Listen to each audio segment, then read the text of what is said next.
Princess Diana only attended one Met Gala and was, unsurprisingly, the belle of the ball. Though Princess Diana was not only a part of the fashion conversation but a leader of the fashion conversation for most of her public life, from her July 29, 1981 wedding day to Prince Charles until her death on August 31, 1997, she only attended one Met Gala, attending the event on December 9, 1996.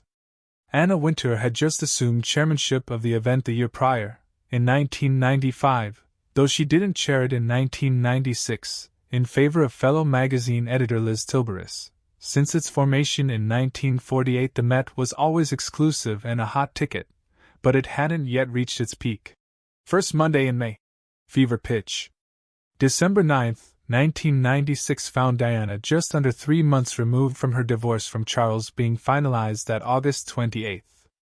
The 1996 Met paid homage to the late fashion designer Christian Dior, a house with which the Princess of Wales had a friendly relationship. Dior had even renamed its 1994 handbag, previously known as Chouchou, to Princese to honor Diana. Eventually, it would become Lady Dior, named in honor of Diana's title before marriage, Lady Diana Spencer. Naturally, at the Met, Diana carried a Lady Dior, which she did often since first being introduced to the style in 1995. Diana's one and only Met. Her star power was intoxicating. She arrived at the Metropolitan Museum of Art on the arm of Tilberis, who was co-chairing the gala that night. Tilberis succeeded Wintour as editor-in-chief of British Vogue in 1987 and eventually became editor-in-chief of Harper's Bazaar in 1992. The next year, she was diagnosed with ovarian cancer and died of the disease in 1999. Diana and Tilberis had become close after the two formed a working relationship and then friendship. With Diana during her years at British Vogue, and in 1995, Diana made a special visit to New York City to present Tilberis with the Council of Fashion Designers of America (CFDA) award. Per Newsweek, Tilberis invited Diana to the Met in 1996 and had become a powerful ally of the princess during her separation from Prince Charles. As Tilberis battled cancer, Diana would often call and write to her to give her words of encouragement and comfort, of course never knowing that her life would but cut short 2 years before Tilberis' own. Because of her relationship with both Tilberis and Dior, the temperature was right for Diana to make her Met debut.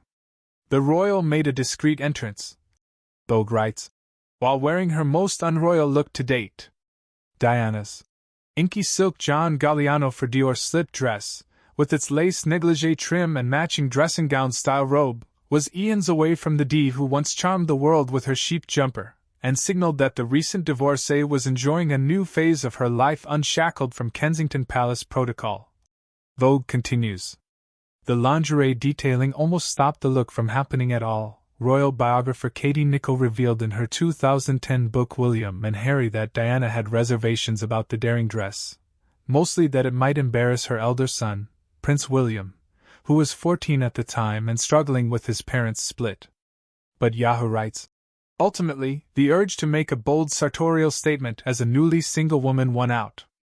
Diana chose Galliano, who had just become head designer of Dior, to make her a special version of a midnight blue dress for his first collection for the Maison. Vogue reports. It was the ultimate fashion flex on a night when all eyes were watching. The lingerie-inspired midnight blue silk slip dress with black lace trim, accompanied by its matching silk robe, perfect to help ward off the December chill in New York City and provide a bit of modesty, was considered the follow-up, if you will, to her infamous 1994 Christina Stambolian revenge dress, worn about 2 years after Charles and Diana's separation in 1992. Of the 1996 Met look, that was one of her most shocking dresses. Eloise Moran, author of the Lady Di look book, What Diana Was Trying to Tell Us Through Her Clothes, told Yahoo. But I thought she looked fabulous. She just looks so happy and confident. Moran added of Diana's decision to push the envelope through fashion. I think she was embracing it and enjoying it.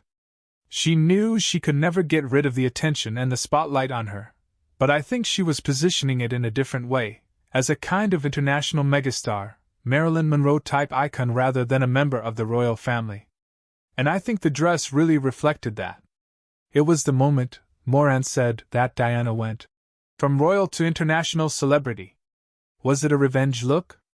Moran, who, in addition to her book, also runs the Lady D Revenge Looks Instagram account, said simply,